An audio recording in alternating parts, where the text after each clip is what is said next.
برفان يا استاذه، برفان برفان. ايه ده حيوان انت؟ ايه يا استاذ بتبص لي كده ليه؟ انا عندي برفان حلو قوي، حتى بص بص. ما خلاص بقى يا علا.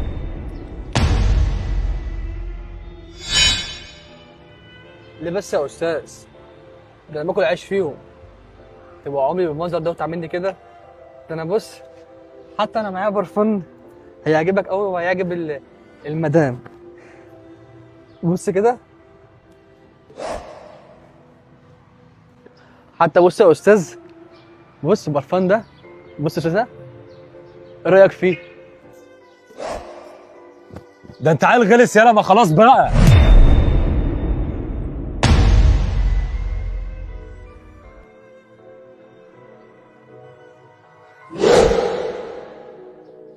انا متاسف يا استاذ لو كنت يعني ازعجتك، بس انا نازل استرزق. بس على فكره انا مش شحات، انا ببيع عادي. وبعدين انا ممكن اكون احسن منك.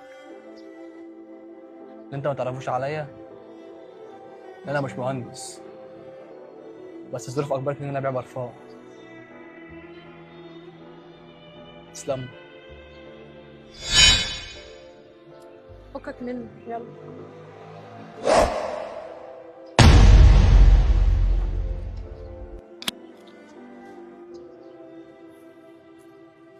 يا ابني مالك في ايه؟ مش شغال ليه؟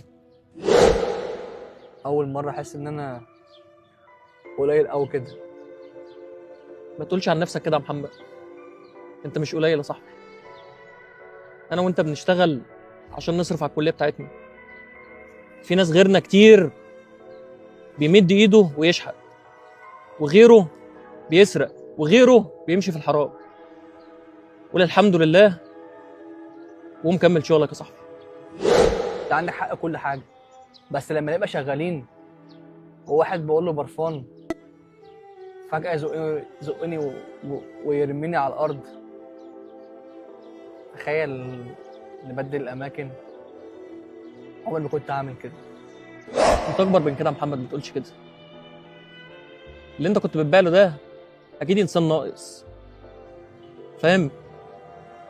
انت اكيد احسن منه بكتير. كفايه ان انت قدام اهلك حاجه كبيره جدا. سيبك منه، كبر دماغك وقوم كمل شغل. فعلا عندك حق، لازم اقوم اكمل الشغل.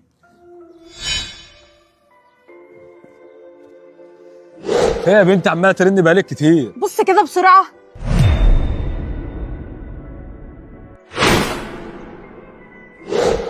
هو مين اللي صور الفيديو ده؟ احنا كده اتفضحنا. يا نهار اسود، احنا لازم نختفي اليومين دول. يلا من هنا بسرعه يلا. اعمل ايه يا ابني في الحوار بتاع عمليه امك دي؟ هعمل ايه يعني يا احمد؟ النهارده ما اشتغلناش بجنيه، بس ربنا يفرجها. يا عم بكره ان شاء الله ربنا هيفرجها ويعدلها. ربنا يقومها لك بالسلامه. يلا نتقابل بكره يا بقى. رب. سلام. يا رب. اعمل ايه؟ يا رب افرجها يا رب.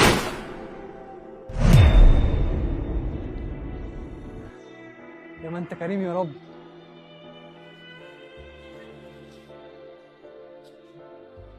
يا ما انت كريم يا رب.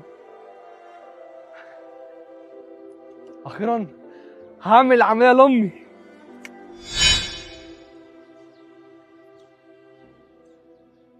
هو مش انتوا اللي ضربتوا الولد بتاع البرفانات الغلبان؟